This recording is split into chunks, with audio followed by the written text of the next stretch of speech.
আসসালামু আলাইকুম দর্শক, welcome back to my channel food files by Munmun. আজকে আমাদের দেশের ঐতিহ্যবাহী একটা খাবারের রেসিপি নিয়ে চলে এলাম। তৈরি করে দেখাবো গুড়ের পায়েস। এই গুড়ের পায়েস খেতে অত্যন্ত সুস্বাদু হয়ে থাকে আর তৈরি করাও খুবই সহজ। চলুন দেখে নেই কিভাবে তৈরি করে নিতে হয় দারুণ সুস্বাদু গুড়ের পায়েস। পায়েস তৈরির জন্য আমি এখানে 1/4 কাপ পরিমাণ চিনি গুঁড়া চাল ব্যবহার করছি। চালগুলোকে প্রথমে ভালোভাবে ধুয়ে আমি 30 মিনিটের জন্য ভিজিয়ে রাখবো। চালগুলোকে ভালোভাবে ধুয়ে নিয়েছি, এটাকে এখন 30 মিনিটের জন্য ভিজিয়ে একটা সাইডে রেখে দিচ্ছি। 30 মিনিট পর আমি একটা হাঁড়িতে 1 লিটার পরিমাণ দুধ নিয়ে নিচ্ছি। আজকে 1 লিটার দুধের পায়েস তৈরি করব। দুধের মধ্যে আমি দিয়ে দিচ্ছি 3টা সবুজ এলাচ। এলাচের মুখগুলো একটু ফাটিয়ে দিয়েছি, এতে করে সুন্দর একটা সুঘ্রাণ বের হবে। দুধে যখন বলক চলে আসবে আমি এর মধ্যে আগে থেকে ভিজিয়ে রাখা চালগুলোকে দিয়ে দেব।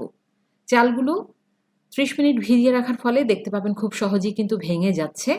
আপনারা হাত দিয়ে একটু আধা ভাঙা করে দেবেন, অথবা চাইলে গ্রাইন্ডারে 2 সেকেন্ডের জন্য একবার গ্রাইন্ড করে নিলেই কিন্তু এটা আধা ভাঙা হয়ে যাবে। তবে অবশ্যই 1 থেকে 2 সেকেন্ডের বেশি এটাকে গ্রাইন্ড করবেন না। একবার প্রেস করে নিলে এটা সুন্দর আধা ভাঙা হয়ে যাবে। এখন দেখতে পাচ্ছেন দুধে বলক চলে এসেছে। আমি এখন এই চালগুলোকে বলক এসে যাওয়া দুধে দিয়ে দিচ্ছি। তবে সরাসরি চালটাকে দুধের মধ্যে না দিয়ে এভাবে কিছুটা গরম দুধ যদি আপনি চালের সাথে মিশিয়ে তারপর চালটা দুধের মধ্যে দেন, এতে করে আর দলা পাকিয়ে যাওয়ার সম্ভাবনা থাকে না। তো আমি সামান্য একটু গরম দুধ নিয়ে চালের মধ্যে ভালোভাবে মিশিয়ে চালটাকে এই দুধে দিয়ে দিচ্ছি। এবার চালগুলোকে বেশ ভালোভাবে সেদ্ধ করে নিতে হবে। আমি প্রায় 20 মিনিট ধরে চালগুলোকে সেদ্ধ করে নেব। চুলার জাল লো টু মিডিয়ামের মাঝামাঝি অবস্থায় রেখে একটু পরপরই কিন্তু এগুলোকে নেড়ে দিতে হবে, না হলে কিন্তু এগুলো পাত্রের তলায় লেগে যেতে পারে। তাহলে ফিরে আসছি চালটা পুরোপুরি সেদ্ধ হয়ে যাওয়ার পর। প্রায় 25 মিনিট পর ফিরে এলাম। এরই মধ্যে চালটা দেখতে পাচ্ছেন সুন্দরভাবে সেদ্ধ হয়ে গেছে। আমি আপনাদের হাত দিয়ে একটু দেখাচ্ছি এটা কতটা সুন্দরভাবে সেদ্ধ হয়েছে।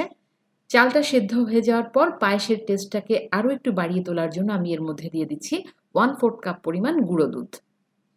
এটা আপনারা না চাইলে নাও দিতে পারেন, তবে আপনি গুঁড়ো দুধটা ব্যবহার করলে পায়েসের টেস্টটা অনেক ভালো আসে।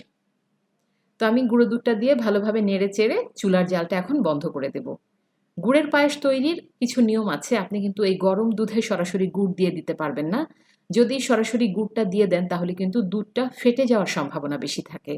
সেই জন্য আমরা এই পর্যায়ে চুলাটাকে বন্ধ করে প্রায় 10 মিনিটের জন্য চুলা বন্ধ রেখে দেব এবং দুধটাকে কিছুটা ঠান্ডা করে নেব।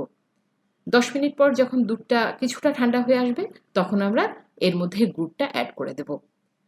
দুধটাকে ঠান্ডা করার জন্য আমি এটা চুলা থেকে নামিয়ে নিয়েছি। প্রায় 10 মিনিট পর যখন দুধটা কিছুটা ঠান্ডা হয়ে আসলো এর মধ্যে আমি দিয়ে দিচ্ছি 1 কাপ পরিমাণ খেজুরের গুড়।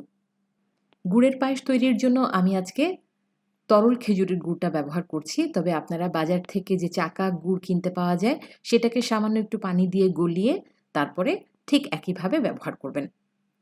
এখন সমস্ত গুড় আমি ভালোভাবে এই দুধের সাথে মিশিয়ে এরপর এটাকে চুলায় বসিয়ে দিচ্ছি।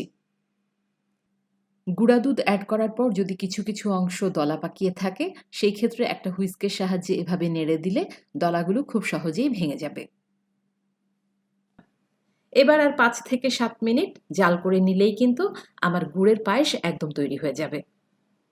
আপনারা এই পর্যায়ে বাদাম কিশমিশ পায়েসের মধ্যে অ্যাড করতে পারেন, তবে আমি এটা এখন আর দিচ্ছি না। আমি ডেকোরেশনের সময় বাদাম এবং কিশমিশটা ব্যবহার করছি।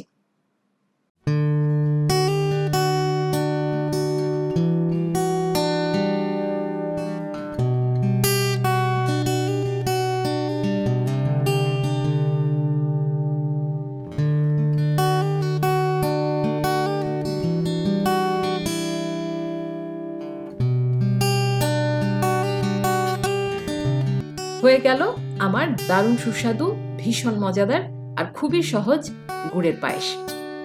আশা করছি আমার আজকের এই রেসিপি আপনাদের ভালো লেগেছে। রেসিপি ভালো লেগে থাকলে আপনাদের ফ্রেন্ডস এন্ড ফ্যামিলির সাথে শেয়ার করবেন। আমি কিছু বাদাম এবং কিশমিশ দিয়ে ডেকোরেট করে নিচ্ছি। আমি এখানে কাঠবাদাম ব্যবহার করছি, আপনারা যে কোনো বাদাম ব্যবহার করতে পারেন। আজ তাহলে এই পর্যন্তই। পরবর্তীতে নতুন কোনো রেসিপি নিয়ে আবার হাজির হয়ে যাব। সবাই ভালো থাকুন, সুস্থ থাকুন। আল্লাহ হাফেজ।